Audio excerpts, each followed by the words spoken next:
Recycling content, is it lazy or brilliant? Let's talk about getting more from your content marketing investment in this episode of Closing Time.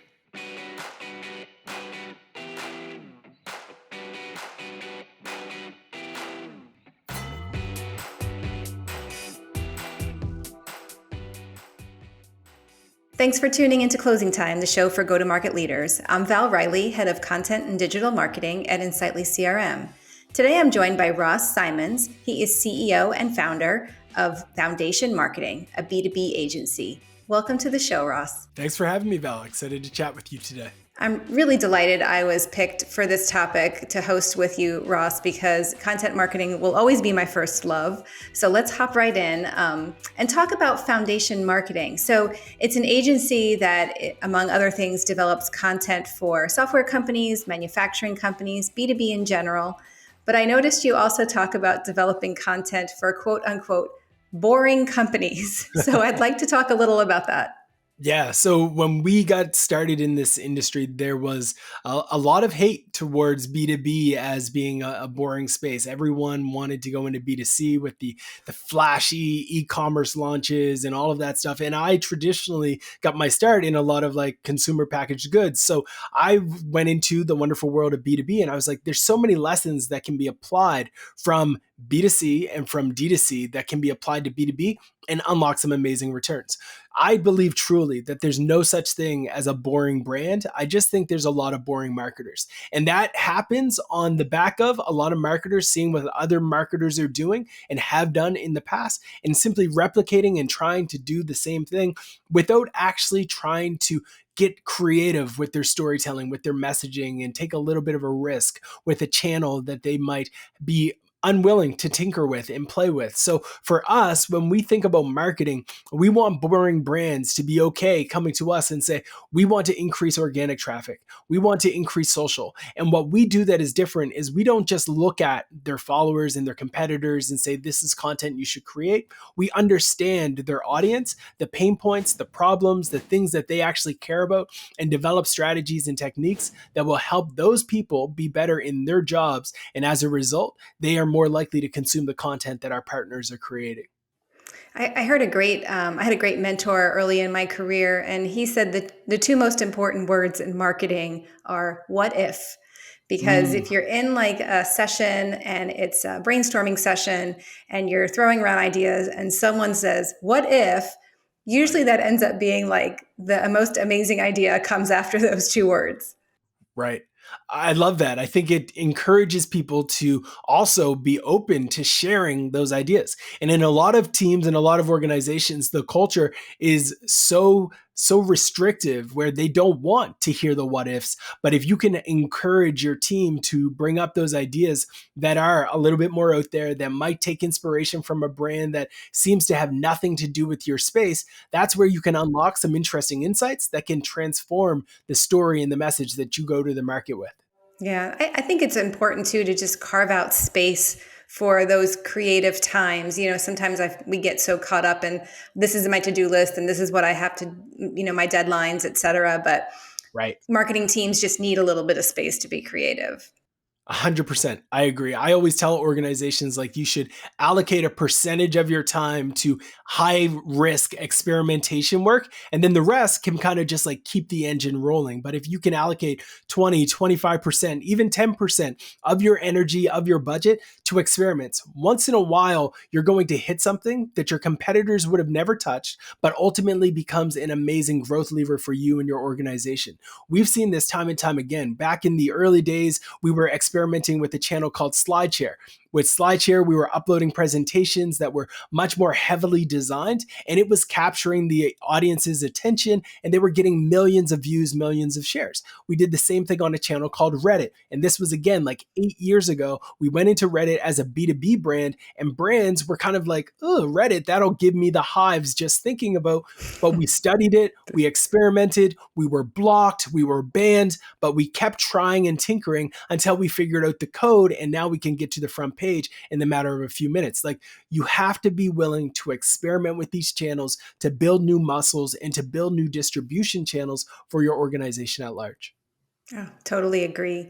Let's flip back to content though, because Yeah, for those of us who might not be in the agency world, are you still fighting a battle where it's difficult to get companies to invest in content, or right. has everyone pretty much been convinced like this is important and there is a payoff? Over the last decade, I would say everyone in the industry has heard some guru come on a podcast, has heard some guru go on stage at a conference and say content is king. And as a result, the entire industry has listened. And for the most part, everyone gets it. Everyone gets that creating a podcast is a smart thing to do if you can create valuable content for your audience. Everyone gets if you can create valuable ebooks, valuable blog posts, valuable webinars, and they actually add value to the lives of the people you serve, you can get ROI. So that battle is not as difficult as it used to be. But what is difficult now, more than anything, is to shift the narrative from this idea that we should just create a bunch of content to a new idea, which is we should actually do things with all of this content that we've produced. Because a lot of organizations believe in content, but they don't do anything with the content that they produce. They create a blog post, they promote it once on LinkedIn, and then it's on to the next blog post, and that's it. You never hear about that blog post again. In reality, when you create a case study about a great client that you've worked with, it shouldn't just live on one landing page, get promoted once on X, promoted once on LinkedIn, and then it collect dust. It should be repurposed, it should be recycled, it should be reused. And that is what we believe at Foundation is the key. Don't just create for the sake of creating, create something once and distribute it, repurpose it, and remix it forever. Practically speaking, so let's say we have a great webinar. So you're Yeah, suggesting we're going to make it into a blog post. We're going to make it into maybe a quick clip on LinkedIn. yeah. Give me some other ideas that you typically suggest. Yeah, so you just held an amazing 60-minute webinar. You press publish on it. Everybody who attended loved it. They thought it was great. Amazing. Typically, that's the end of it. What you're actually going to do is you're going to now download that webinar and you're going to upload it to YouTube. You're going to download that webinar. You're going to also upload it to a site like Vimeo. You're going to take someone on your team is going to listen to it and identify what we call money moments. The money moments are the most insightful points that were shared within that webinar. You're going to clip those and you're going to add them to your content calendar to be shared over the next 6 months. They're not all going to go to the market in the next month, the next 30 days. They're going to be scheduled to go out on X. They're going to be scheduled to go out on LinkedIn. They're going to be scheduled to go out on your various channels as individual one-off assets. In addition to that, the person who just did those clips are going to format them not only in vertical videos so they can go further on those channels, they're going to crop some of those videos to just be a good old-fashioned horizontal video so they can become a part of a blog post. The blog post isn't just going to be a transcript. This is a big mistake that a lot of brands make. They just download a transcript and they upload it. You're actually going to listen to the webinar, try to identify key points, make sure that those videos with those money shots are embedded within them, and then you're going to distribute it that as well. That webinar was probably very valuable, and some of your listeners who happen to subscribe to your podcast might find it valuable too. So you're going to extract the audio clip from that webinar, you're going to upload it to Spotify, you're going to upload it to Apple Music, you're going to distribute it through your podcast as well. At this point, you're probably very tired and exhausted, but there's still more things that you can do. You're going to take that same article that you wrote, you're going to change the title, you're going to upload it to medium.com, you're going to change the title, you're going to upload it to LinkedIn as a pulse, and then you're going to use LinkedIn's newsletter function to distribute it to all of your connections. At this point, you've probably done a better job than 95% of the brands in the market, and I would say pat yourself on the back, but if you're really hungry to still distribute this webinar, start reaching out to people who have a newsletter and let them know that this is something that their audience would love, and share it with them, share it with your sales team, tell them to add it to their signature, and let that webinar spread across the internet. I love it. You're just getting so much mileage out of that effort. So fantastic. So you mentioned something about like coming back to it, right? Yeah. How soon is too soon to come back to older content? So let's say, for example, your follower count has grown significantly. Is it okay to revisit a content piece and how long? Like maybe it was the content piece that caused your follower count to Right. grow. So you're Right. concerned maybe, oh, some of those people have already seen it. What's your advice Yeah. there? So if you had a piece of content that truly took your followers from 5 to 10, double your audience, you're probably going to want to wait 6 months. You're going to want to wait 6 months because 50% have seen it, they've engaged, they've shared, they've loved it. 6 months is when I would bring that back to the market. Now, if you press publish on a piece of content and it got crickets, don't be discouraged. So many people get discouraged when they're met with crickets, not realizing that they happen to schedule it on a Friday when everyone was checked out because it was a long weekend, or not realizing that the algorithm just happened to not work in their benefit because there was news about a major acquisition that happened in their space. So people miss the content. Don't be afraid in those moments to share it the next week. Share it 2 weeks from now. Content that is met with crickets is very rarely an indicator of bad content and is actually an indicator of bad distribution. So get that content in front of more eyeballs. And after you have a large enough sample size that says, okay, yeah, a lot of people have seen this, but they didn't like it, then it's time to maybe retire that asset and move on to the next piece. Great advice. So you mentioned quality content, and what comes to mind for me is, of course, AI. So, because I do feel like there might be a little bit of a trade-off there. Can you talk about how your agency is using AI in content development, and maybe how you're counseling clients on their Yeah. use of AI in content? Yeah. So AI is fundamentally changing the way that people create content, period. Everyone knows that. But here's what most people don't know. If you're a bad content creator and you use AI, you're going to create bad content faster. If you're a mediocre writer or content creator and you use AI, you're going to create mediocre content faster. But if you are a great content creator and you use AI, you're going to be able to create great content at a more rapid rate. So the game is still very much the same. Mediocre content creators are still going to create mediocre content. Bad content creators are probably going to be replaced entirely by AI because AI can do everything they can do. So where does that leave you as a brand? It leads you to a point where you need to recognize that the market is going to be saturated with AI-driven content. This is going to lead to more blog posts that you're competing with that are written by AI. So how do you stand out amongst that? The best way to stand out is to actually make an internal commitment that you have a bar for content excellence that is better than what an AI can do. So you have to level up your entire content engine to say, when we create content, it needs to do these things. We need to elevate our content. Yes, we can leverage AI to get a starting point, but it is just that. It's the starting point, and we need to put humans behind it to take that piece of content from a 7 to a 10 so it's best in class and it actually stands out and differentiates from everyone in the market. So what we've been doing with partners is we're leveraging AI to allow them to create much more content at scale.